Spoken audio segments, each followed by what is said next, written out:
키워드로 정치권 소식 짚어보겠습니다. 추은호 해설위원 나와 있습니다. 안녕하십니까? 안녕하세요. 네, 안녕하세요.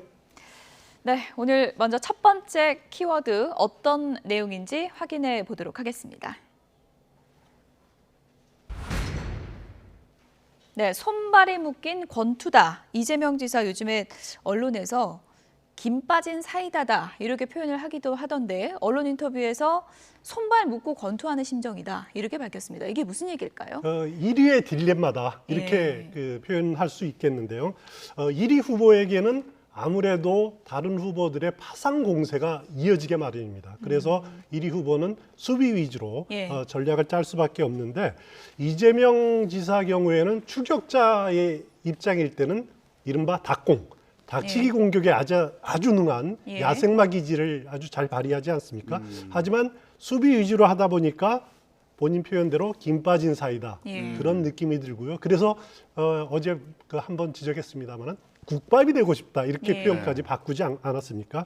그래서 이재명 지사에게로는 경선도 중요하지만은 본선 그러니까 야권 후보하고 대결하려고 하면은 민주당이 완팀이 돼야 되는데 경선 과정에서 이렇게 갈라지게 되면은 나중에 본선에서 경쟁력이 떨어지는 것 아니냐. 그래서 그동안 닭공을 못 해왔다. 그래서 손발이 묶인 권투를 해왔다. 이렇게 말하고 있습니다.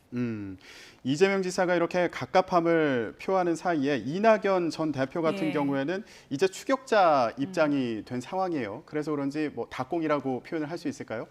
지지율을 보면 이낙연 전 대표가 상승세를 타고 있는 것으로 보이는데 이제 앞으로 민주당 경선이 이강구도로 가는 거 아니냐 이런 전망도 나오고 있습니다. 지금 여론조사가 어제 발표된 한국사회여론연구소 여론조사를 보면은 지금 나오고 있습니다. 네, 그렇습니다. 범여권 차기 대선 후보 적합도 조사를 보면은 이재명 지사가 물론 우위에 있습니다만은 이낙연 전 대표 경우도 20%를 넘을 정도로 상당히 추격하고 있는 양상, 이강에 가깝게 접근하고 있는 것은 분명해 보입니다. 모든 사람들을 대상으로 했을 때는 이낙연 전 대표가 12.2%, 6%포인트 가까이 한 주 사이에 상승하는 여론조사가 같은 여론조사가 나왔는데 한국사회 여론연구소 조사로 보면은 이낙연 전 대표가 올해 들어서 이렇게 18% 넘은 것은 처음입니다. 그렇습니다. 작년에 당대표 시절에는 20%대를 유지했지만은 올해 1월에 두 전직 대통령 사면 발언 있지 않았습니까? 그 발언 이후로 지지율이 하락하기 시작해서 10%, 12%를 머물다가 한 주 사이에 갑자기 6%포인트 가까이 올라갔는데 주요한 터닝 포인트는 뭐냐면은 민주당 지지층들이 여론조사를 보면은 민주당 지지층들이 상당히 이재명 지사 지지에서 빠져서 그 빠진 표가 고스란히 이낙연 전 대표 쪽으로 옮겨갔다. 10%포인트가 빠져서 옮겨간 것이 가장 주요했다. 이재명 지사로서는 이것이 추세로 굳혀지는 것이 아니냐.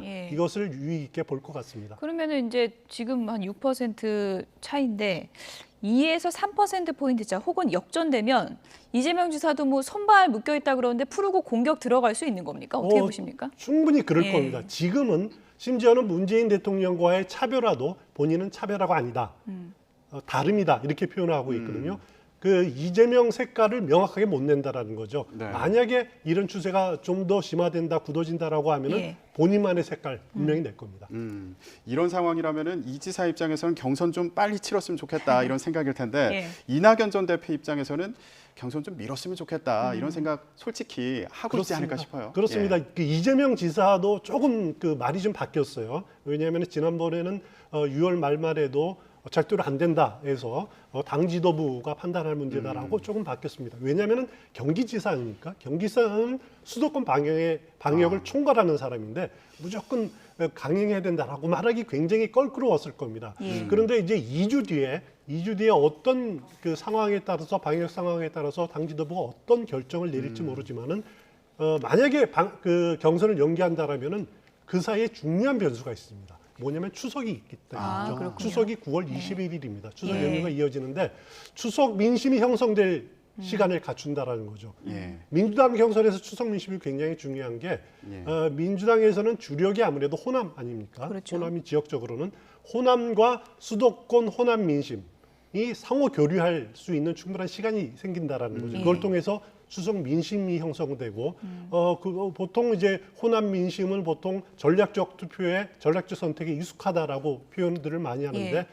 호남 민심이 수도권 그 호남 민심에 이렇게 그 영향을 미칠지 아니면 수도권 민심이 호남의 그 민심으로 영향을 미칠지 그래서 연기하면은 추석 판세가 굉장히 중요할 겁니다. 예. 네, 알겠습니다.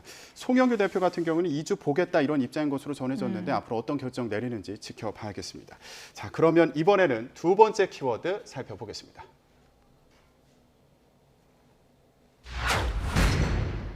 네, 이준석이 제왕이냐?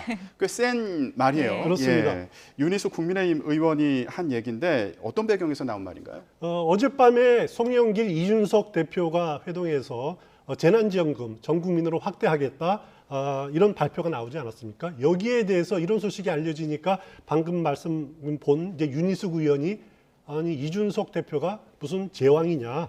어떻게 그 합의도 없이 당내 합의도 없이 대표가 마음대로 할 수 있느냐? 이렇게 강력하게 반발하고 있는 그런 건데요. 네. 윤희숙 의원은 심지어는 배신이다.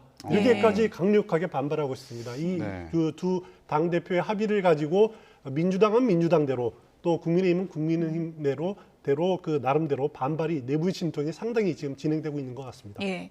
내막은 저희가 잘 모르겠지만 이준석 대표가 이제 해명을 하기도 했는데 어떻게 보십니까? 두 대표 간에 얘기한 것을 반발이 심해지니까 조금 바꾼 걸까요? 아니면은 처음부터 오해가 있었던 걸까요?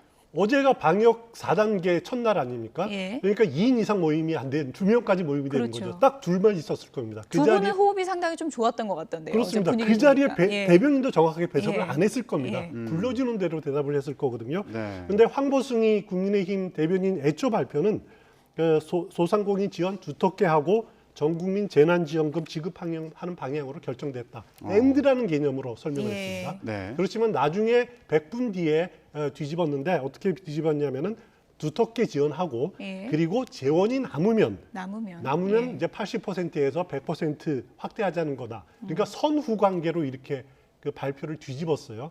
그런 거 보면은 물론 이제 대변인이 요약해서 설명을 하다 보니까 그럴 수도 있지만은 틀림없이 100% 이야기는 오간 것은 사실인 것 같고요. 네. 그리고 국민의힘 내부에서도 100% 지원의 길을 열어둔 것은 이준석 대표가 열어둔 것은 분명해 보입니다. 예. 일단 방역 상황을 보고서 최종 결정하기로 한 만큼 아직은 논의할 여지가 있다 이런 취지로 이해가 그렇습니다. 되기도 하는데 일부에서는 이거 준스톤이라고 불리는데 이준석 대표 리더십 흔들리는 거 아니냐 이런 시각도 있을 수 있을 것 같아요. 충분히 그럴 수가 있겠죠.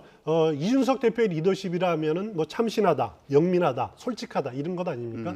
하지만은 이준석 대표가 갖추지 못한 것은 뭐냐면은 설득의 리더십이 아직은 부족하다, 검증되지 않았다. 또 하나는 윤희숙 의원이 지적했듯이 과거 당 총재 시절에 보였던 카리스마적인 그런 이제 강력한 리더십 이런 것은 애초에 기대하기 어렵지만 그것이 없다라면은 설득의 리더십이라도 있어야 되는데 아직 그런 부분들에 대해서는 한계를 보이고 있는 것 아니냐 그런 생각이 듭니다. 영선의 젊은 대표인데 이번에 좀 첫 번째 시험대가 아닌가 그런 생각도 들고요. 그렇습니다. 이번엔 마지막 키워드 어떤 내용인지 확인해 보도록 하겠습니다. 문재인 대통령에게 나는 지킬 건 지켰다. 도대체 뭘 지켰다는 건가요? 언론 인터뷰에서 한 말입니다. 공직자로서 그리고 또 한 사람의 인간으로서 문 대통령에게 지킬 것은 지켰다. 예. 이것은 이제 질문이 문 대통령에 대한 생각을 묻는 질문에 대한 답변인데 그동안 청와대 그리고 여권 인사들이 윤석열 전 총장을 겨냥해서 대통령에 대한 예의가 아니다. 예의를 지켜라. 이런 지적들이 많이 있었습니다. 그랬죠. 거기에 대해서 윤석열 전 총장이 이제 한 답변이다. 이렇게 네. 보시면 될 것 같습니다. 네, 문재인 대통령과 관련해서 이렇게 발언을 하면서 또 동시에 민생 행보도 이어가고 있지 않습니까? 그렇습니다. 여러 그 대권 후보들이 일반적으로 하는 그런 보여주는 모습인데 그런데 최근에는 눈에 그렇게 띈다는 느낌은 안 들더라고요. 이거는 어떻게 봐야 될까요? 어제 이제 용산에 가서 백반집 사장, 식당 사장 부부를 만났는데 비공개로 진행이 됐습니다.